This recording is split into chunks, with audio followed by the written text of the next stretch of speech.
Okay guys, today we're going to spend a little bit of time here just taking a look at what XLM, this is Stellar's blockchain's native token, is up to from a technical analysis standpoint. It's been a pretty interesting few days, so let's get right into this one. As I do, smash that like button, subscribe for more hints and tips and kind of just technical analysis on the trading channel here. And if you're looking for fundamental news, you probably want to check out Cheeky Crypto News, Cheeky Crypto Unfiltered, and for education, Cheeky Crypto Education. All links are in the description down below, of course. So let's go ahead and take a look at what's going on then. So we do see some pretty interesting structures. A swing high coming in at 52.06 cents. That was back on the 18th of July this year. And we currently have a swing low coming in at 34.24 cents. That was on Monday, the 1st of September. That drop from July through to September has been a 33.88% move to the downside. Pretty dramatic for sure, but the way that it has moved to me looks quite corrective. And when I say corrective, I mean short term, not a trend to the downside.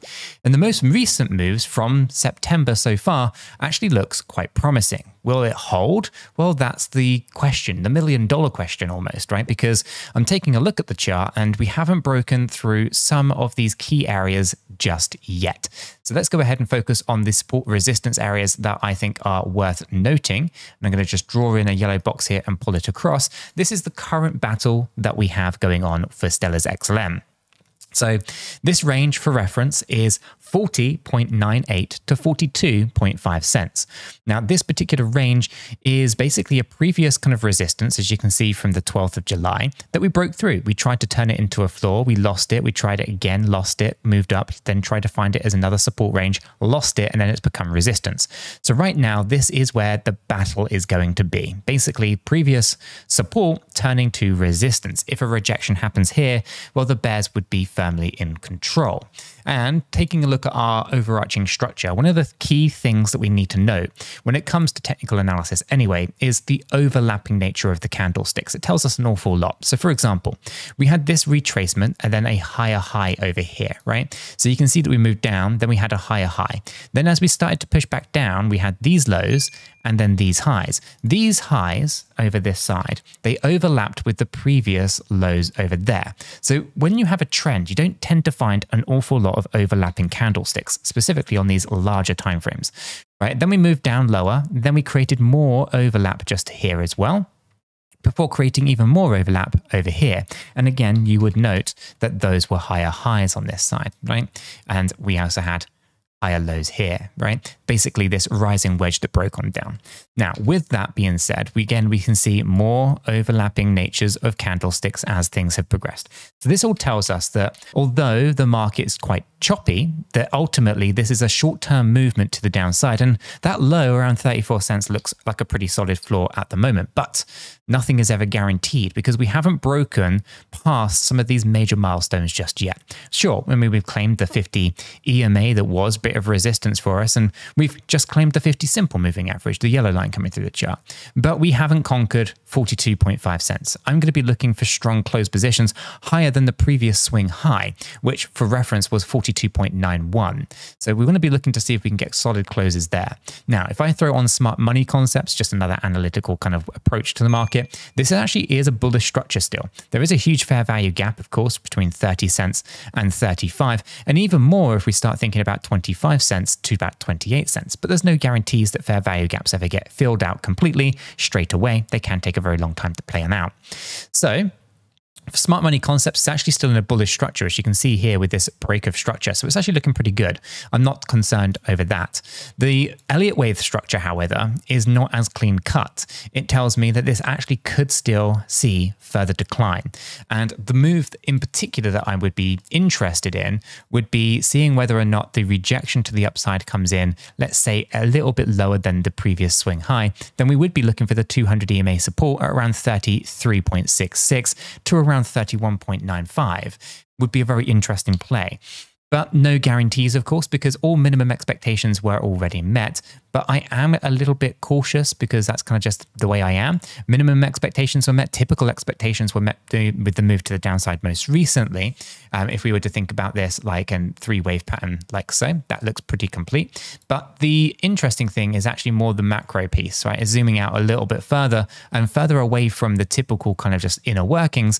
Here we could see still decline towards 30 cents to 32 cents.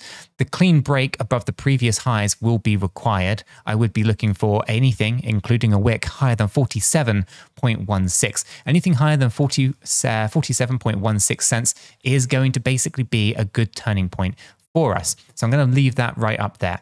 Okay, a break of that area means that we're done with the lows and 34.42 would hold. So that's kind of what we're looking for. Now, in terms of our inner structures, we actually have a reasonable pattern forming on the way to the upside. But in doing so, we have to acknowledge that it doesn't mean that we can't correct. Okay, there's a good area of interest that I would be focusing in on, and I'm going to do the Fibonacci retracements in a moment as well. But I would be really interested in this range for retracement, which would be 36.88 to 38.22. But I still think we'll go higher before we have that retracement.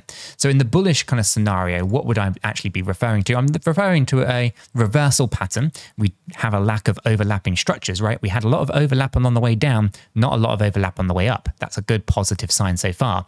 I'm looking to complete out a wave 3, a small retracement for a 4, and then a breakout for the wave 5 to confirm that little mini confirmation just above 42.91. That's going to be what I'm looking for on XLM.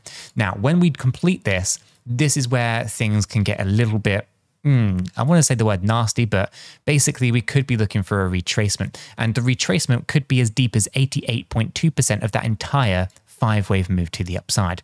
It can be as shallow as the 50% area. It's quite broad, but typically speaking, wave 2s generally have a bit of a retracement that's quite nasty. B waves have a little bit less, where they kind of go look for 50% retracement. So in all, basically 35.38 to 38.66 on a conservative estimate as well, right? And it was just an estimate. We have to push up before we can push on down, and we'll be looking for a 3-wave correction in this kind of fashion to get us into those lower ranges, where I look for that previous area of support anyway to hold out between 36 and 38 cents. And after that, well, after that, we end up with much, much bigger impulsive movements to the upside, impulsive in terms of how the behaviors of the people buying and selling are acting.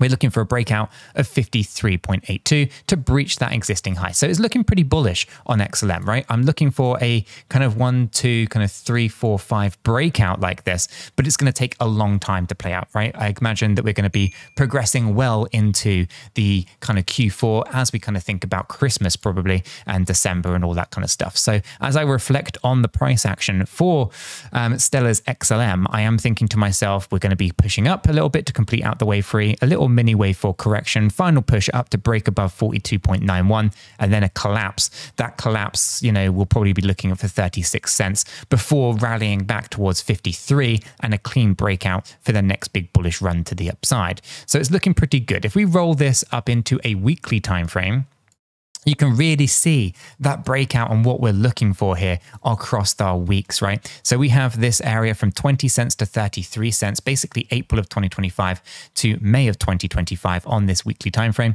We move this over to our area here. We have a very clean 1.618 hit, which means I am looking for a final 5th wave movement, which would be anywhere between 57 and 67 cents on the weekly time frame. This is going to then coincide with kind of our bigger breaks to the upside and the bigger macro view, in my opinion. Let me zoom out and show you what all of that actually looks like as we kind of have this nice little run that we have seen with the kind of idea of a much bigger 5-wave move playing out overall. And there is still the idea that overextensions can happen.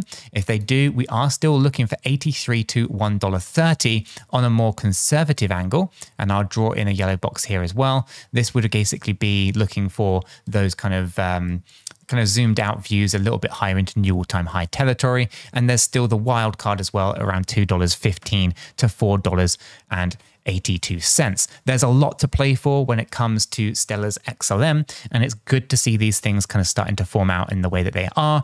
But of course, there's still a lot of ifs and a lot of buts, and market sentiment is going to play a critical role in all of that. For now, it's looking positive, but that can change in a heartbeat. So just pay close attention to the fundamentals, pay close attention to the technicals, and if you want more, then you want to jump into our free Discord server that is linked in the description down below. But that's going to wrap up this analysis. If you found it useful and informative, smash the like button, subscribe for more, and I'll catch you in the next one.